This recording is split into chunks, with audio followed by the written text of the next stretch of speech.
Quais são nossas chances de sobreviver? Tô tentando não pensar nisso. Vai, corre! Sai daqui! Vai! Vai! Corre!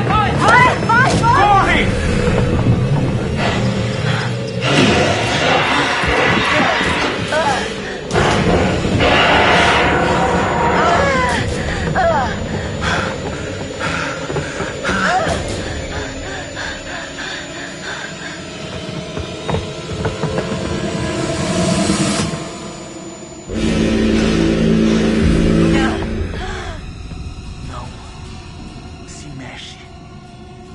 Não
parcialmente destruída. Campo.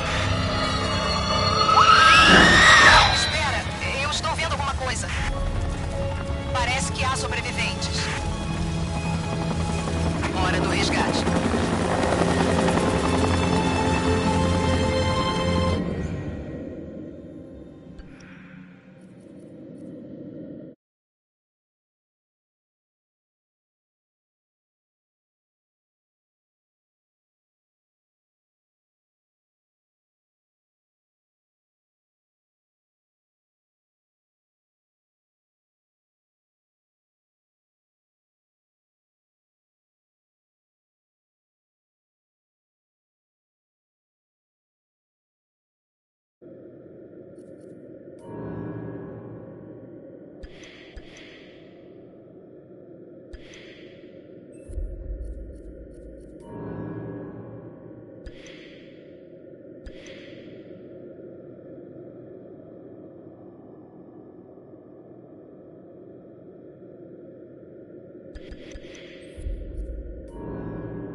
Porra!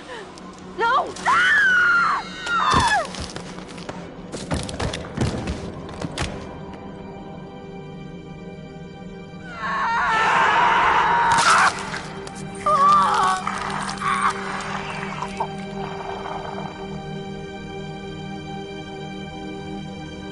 O velho, não sei como descrever ele, tipo... Disse que achou que ele seguia vocês no início. Mas alguém no grupo achou isso? Bem, sim. É possível que eles tenham matado ele? O quê? Não, não, você não tá entendendo. Não, Se ele atacou vocês? ele salvou minha vida. E eu o vi morrer. Eu ouvi. A Jéssica, não sei como, nem por que ela estava lá embaixo, mas eu sei que eu ouvi ela. Ele apontou bem na minha cara. Bem aqui, na frente do meu nariz, e podia ter atirado em mim. Ele quase atirou, o imbecil. Você sai com um cara por tanto tempo e acha que conhece ele, mas, cara, esse foi o pior, de longe. Como você foi parar nas minas? Eu fui carregada e levada e... O que você viu? Eu não sei. Ele estava totalmente maluco. Queria ferir a gente. Sim, e... Eu achei que ele tinha atacado a Jess. Achei que éramos mais próximos. Depois que as irmãs dele sumiram, ele vinha falar comigo. Disse que era a única que entendia ele. Eu achei que tínhamos uma ligação. Se você precisar falar com alguém, Eu tô bem. às vezes, após uma experiência traumática, Eu disse que tô bem. Eu esfaqueei ele e tentei escapar, mas eu não sabia. Eu juro que eu não sabia. Não sabia? Quem você esfaqueou? Eu esfaqueei o maníaco, mas eu não sabia que era o Josh. Mas ele era um psicopata. E como eu ia saber que o Josh tinha todas essas serras e a arma? Ah, meu Deus. Quanto ao Matt, vocês acharam ele? não, ainda não. Meu Deus, ele tá morto. Não tá? Por que você diz isso? Ah, não. Ele era... Ai, meu Deus, eu fui tão babaca e eu sabia, eu poderia ter ajudado ele. Talvez eu pudesse ter salvado ele.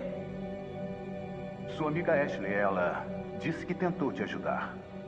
Não, Ela disse que ouviu você chamar. não era eu. Mike, Do que você se lembra?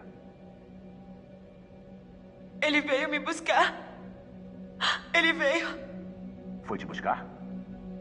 Onde ele tá? Ele escapou? Você precisa me ouvir. Eu não tô nem aí se vai acreditar ou não. Não importa, porque você vai. Precisa ir até as minas. O que tem nas minas, Sam? Vi o que tem lá embaixo. E daria tudo pra não ter visto.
um sobrevivente. Um sobrevivente, repito. Isso é? Pra trás! Não, não! Pra trás!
terrível e meu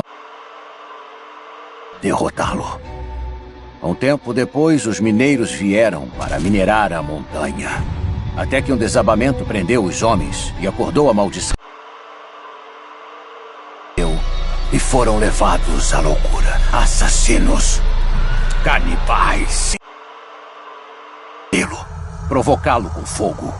E depois de todos esses anos, depois de várias luas e várias caçadas, o Macapítio continua livre. Completamente. Até que uma noite, um ano atrás, eu finalmente consegui vê-lo. Mas não estávamos sozinhos no bosque aquela noite. Quando eu perseguia o Macapítio, ele perseguia outra coisa. O Macapítio forçou suas amigas até a montanha. Não havia nada que eu pudesse fazer. Não pude salvar suas amigas. Pude vingá-las.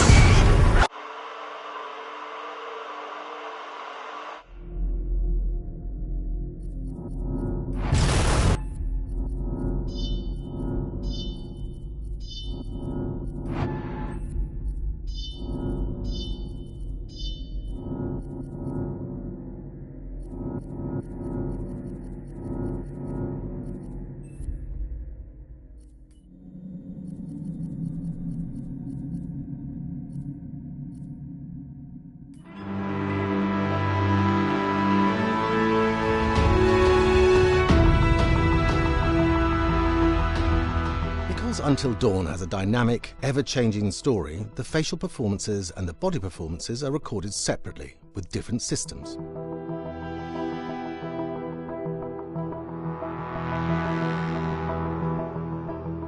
With the body capture, we use reflective bead suits and an infrared camera matrix system that drives the CG bone hierarchies in our character models. These performances cover everything from character locomotion, scene-specific performances and stunt work, most of which was recorded at studios in Pinewood and Shepperton, near London. Hannah! Hello? Combining all the elements seamlessly in the final game becomes a formidable editing and logistical task. Every variation, both physical and emotional, must be combined in these multi-edits. Scaffolding props have to stand in for the sets, because the hundreds of infrared cameras have to be able to see all of the reflective beads on the actor.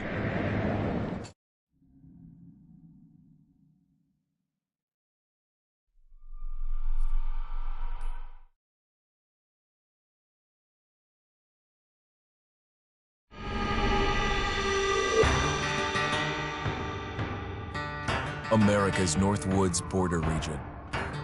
Within this land of 10,000 lakes and miles of dense timber, a hideous creature is believed to lurk. The North Woods is probably one of the last frontiers in America. There's still a lot of places in this area that hasn't been set foot by man. Monsters and mysteries exist here because it is remote. Up in the North Woods, winters are long. In times of biting cold and isolation, a devouring monster is believed to come forth. It's terrorized native people for generations. Growing up, I was told, like, don't go outside, the Wendigo will get you.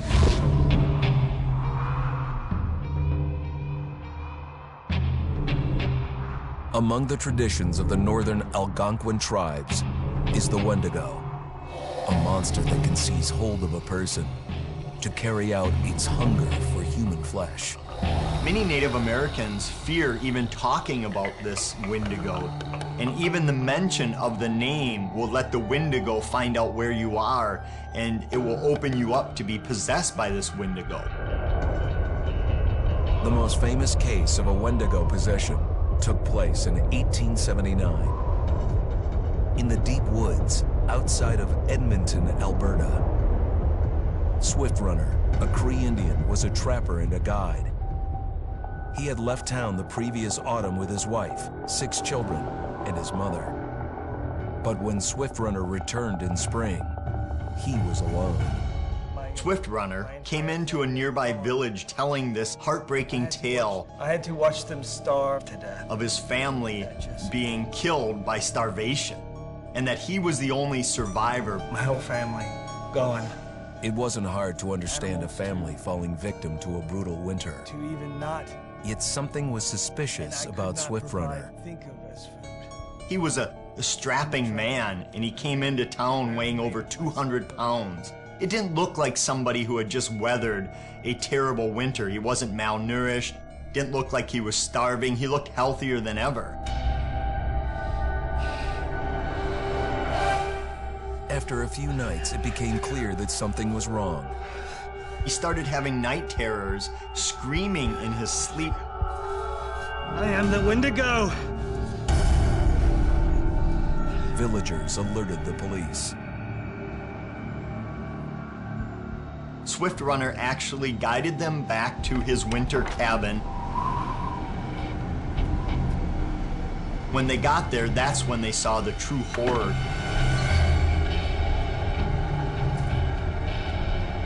Human skulls were scattered around, many bones, some of which had been snapped in half, and the marrow inside had been drained. They had never seen anything like it. Swift Runner had killed his entire family, shooting them, hitting them with an axe, strangling, and then eating most of their bodies.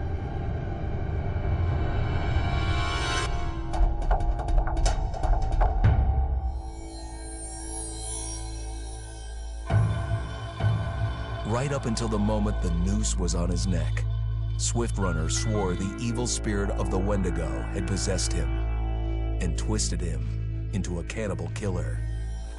When he was on the gallows, Swift Runner himself said, "I am no longer a man."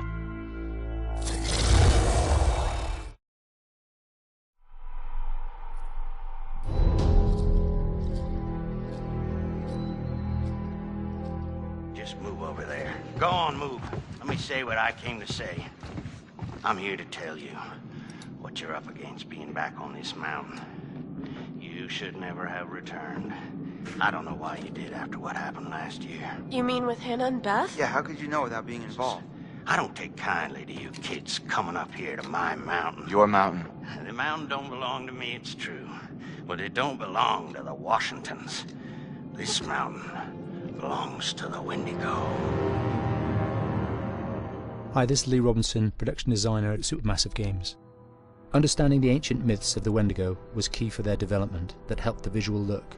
Through sketches and concepts, these elements were visualized, such as eyes being milky, almost dead, with loss of lips and eyelids due to frostbite, fangs growing and arms and legs getting longer, with skin hardening and thickening to look snarling and menacing, yet withered and lean. The hell was that? Another fucking piece of... Fingers and toenails extending like claws, allowing them to climb effortlessly. We made them look gaunt and weathered, and having ragged remains of clothes they wore. Blood-stained and rotten, with patches of hair still remaining, they retained strong skeletal limbs, which enable them to be agile and quick through the environment. Where are you? My name is Jamie Gallipo, animation director at Supermassive.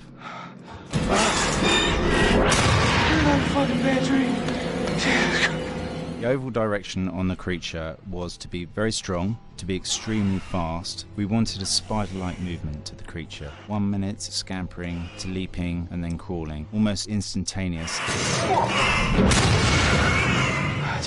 And finally, we wanted the creature to have this real, uncontrollable thirst for flesh.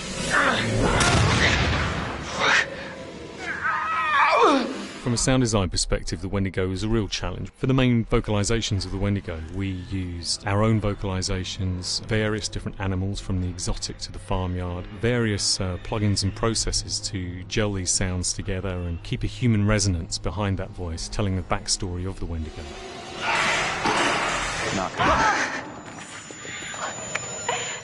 During the chase sequences, the anger of the Wendigo is felt by encircling breaths, screams and screeches that essentially chase you as you're being chased by the Wendigo.